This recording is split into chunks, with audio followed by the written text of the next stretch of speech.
14वीं सदी फ्रांस। एक philosopher gene ब्यूरिडन ने एक सवाल पूछा।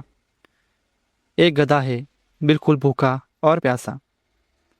उसके ठीक बाई तरफ एक बाल्टी पानी, ठीक दाई तरफ घास का ढेर।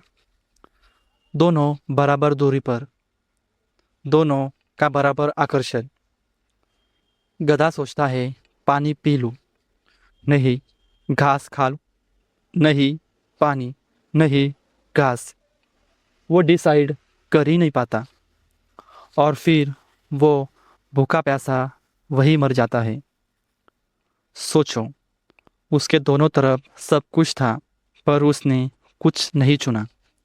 और यही है लॉ ऑफ डिसीजन। राघव 28 साल का, दिल्ली में रहता था। अच्छी जॉब, महीने का 85,000 रुपये, घर से कोई प्रेशर नहीं, ठीक ठाक जिंदगी।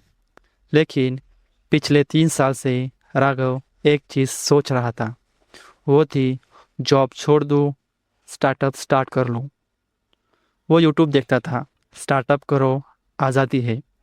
एक दिन हाँ कर लेता है, फिर लिंक्डइन खोलता है, किसी की प्रमोशन देखता है, नहीं जॉब ही ठीक है। फिर कोई फ्रेंड कहता है एमबीए कर ले, अब तीसरा ऑप्शन। 3 साल राघव ने डिसाइड नहीं किया, स्टार्टअप भी नहीं, एमबीए भी नहीं, जॉब स्विच भी नहीं।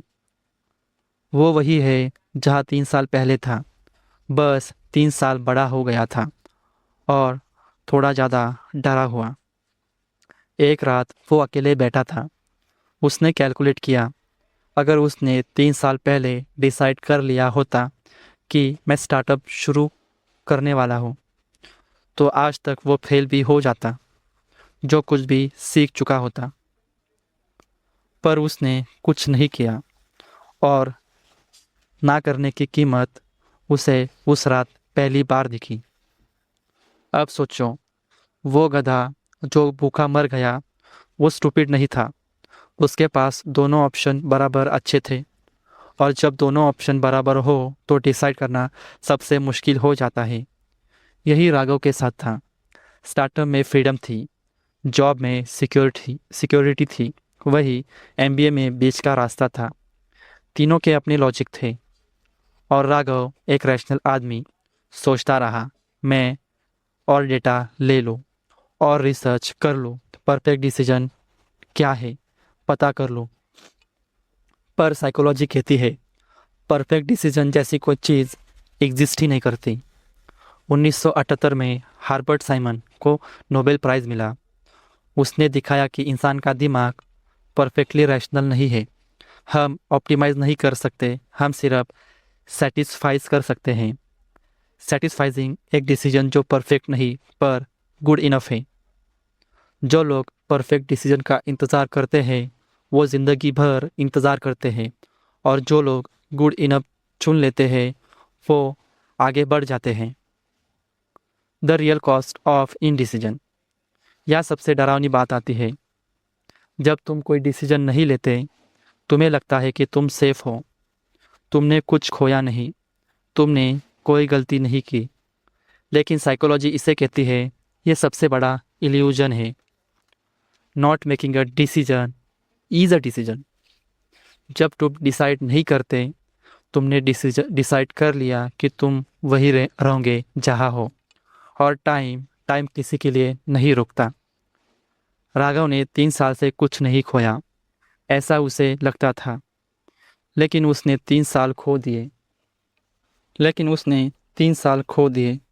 3 साल की लर्निंग खो दी, और 3 साल के कनेक्शन भी खो दिए। 3 साल की ग्रोथ भी खो दी। और सबसे बड़ा, उसने खुद पर से भरोसा खो दिया। क्योंकि हर बार जब तुम कोई डिसीजन अवॉइड करते हो, तुम अपने माइंड को कहते हो तू कैपेबल नहीं है, तुझसे नहीं होगा। और एक दिन तुम्हारा दिमाग मान जाता है। रियल लाइफ जहाँ ये रोज होता है। ये सिर्फ राघव की कहानी नहीं है। एक लड़की 3 साल से वो सोच रही थी, ये रिलेशन छोड़ दूँ या नहीं। रोज एक रीज़न रहने का, उसके साथ साथ रोज एक और रीज़न नहीं रहने का। 3 साल बाद उसने डिसाइड नहीं किया, पर रिलेशनशिप ने डिसाइड कर लिया और टूट गया। एक आदमी वेट लॉस करना चाहता था, मंडे से जिम जाएगा। नहीं, इस मंडे से नहीं, फर्स्ट डेट से। 6 महीने बाद वही वेट, वही आदमी, बस थोड़ा और टायर्ड। एक फैमिली शहर बदल ले, नहीं, यही ठीक है, पर वहाँ ज़्यादा अपॉर्चुनिटीज़ है। पर यहाँ कंफर्ट है। 5 साल डिसाइड नहीं किया, बच्चे बड़े हो गए, मौका निकल गया। और सबसे पेनफुल, एक बूढ़ा आदमी जो कहता है, काश मैंने उस दिन। काश दुनिया का सबसे एक्सपेंसिव शब्द है, और इसकी कीमत सिर्फ वही जानता है जिसने डिसाइड नहीं किया। एंडिंग। जीन बॉर्डन का गधा शायद इमेजिनरी था, लेकिन हर दिन असली लोग असली ज़िंदगी में वही गलती करते हैं जो अच्छे ऑप्शंस के बीच खड़े होकर वो कोई भी नहीं चुनते, और ज़िंदगी उनके लिए डिसाइड कर देती है। परफेक्ट डिसीजन का वेट करना सबसे ब्रूटल ट्रैप है जो तुम्हारे दिमाग तुम्हारे लिए बिछा सकता है, क्योंकि परफेक्ट डिसीजन कभी आता नहीं, और जब तक तुम वेट कर रहे हो, ज़िंदगी डिसाइड कर रही है। Not making a decision is a decision. तो सवाल यह है, अभी इस वक्त तुम्हारी ज़िंदगी में कौन सा डिसीजन तुम टाल रहे हो?